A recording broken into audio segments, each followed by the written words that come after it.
Hi, welcome back. Day 4. We'll be exploring the fourth block, which is beat or tempo. So basically just how fast or slow, or if you want to add movement or find stillness in your practice.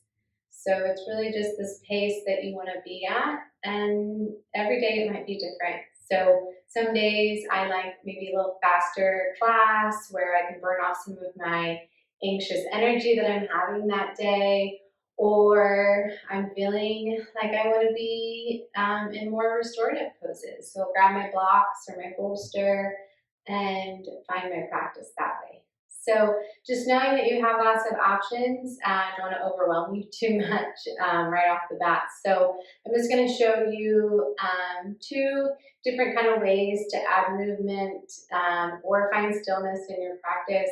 We've touched on bird dog, so we'll kind of explore that, and then we'll come into warrior 2 and explore that as well. So if you haven't had a chance to warm up, feel free to do that. Maybe take some cat-cows, revisit the video from yesterday or the day before.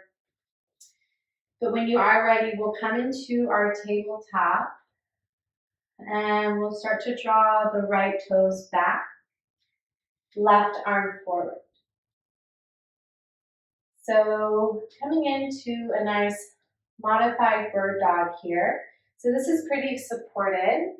Anytime you have another point of contact onto the ground, you're going to feel a little bit more grounded, a little bit more supported that way. But if you want to take it up a notch, you can start to engage the core, draw the right toes off the mat. Okay, and if you want some movement, maybe elbow to knee. You just want to find some little pulses. And then we'll bring it back down to our tabletop. Find just a little movement, maybe side to side. Find some cat-cows. And then let's just try it on the other side. When you're ready, left toes come back. Right arm reaches forward. And I invite you to just hang out right here or draw the toes off the mat. Connect to the breath. Don't want to lose that. Find movement, elbow to knee. Maybe a pulse. Whatever you're feeling, whatever the body and the mind need. We'll make it back to a tabletop though. When you're ready, shake it out. We'll start to curl the toes and lift the hips, coming into our downward facing dog.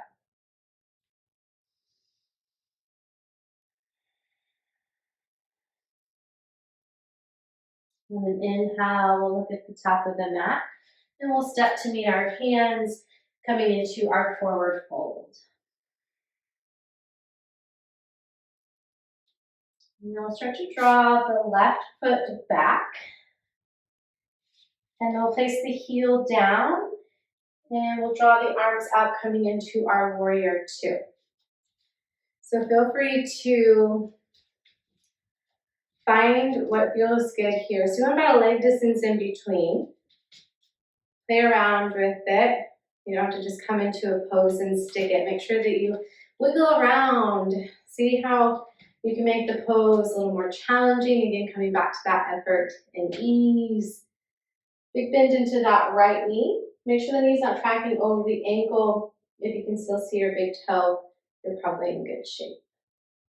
So hang out here. Find that stillness. Your drishti, your gaze can come over the right middle finger. Awesome. You want a little bit of movement?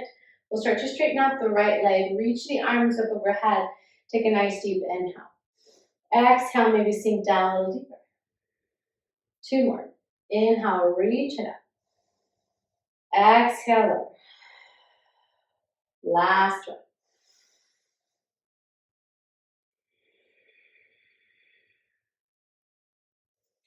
Awesome. Just go ahead and just try that on the other side.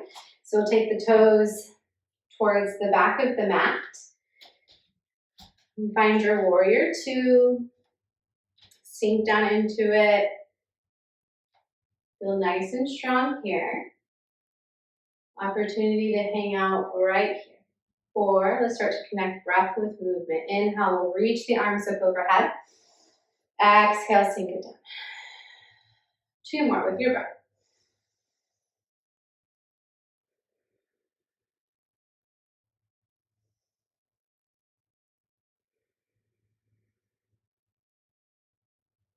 Awesome.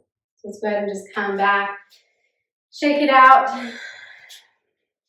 And so those are just kind of a couple ways to add a little bit of movement. So feel free to check out an online class. We'll be having some videos online, a little longer durations. So let me know though if you have any questions. And as always, if there's anything else I can do to help support you in your practice.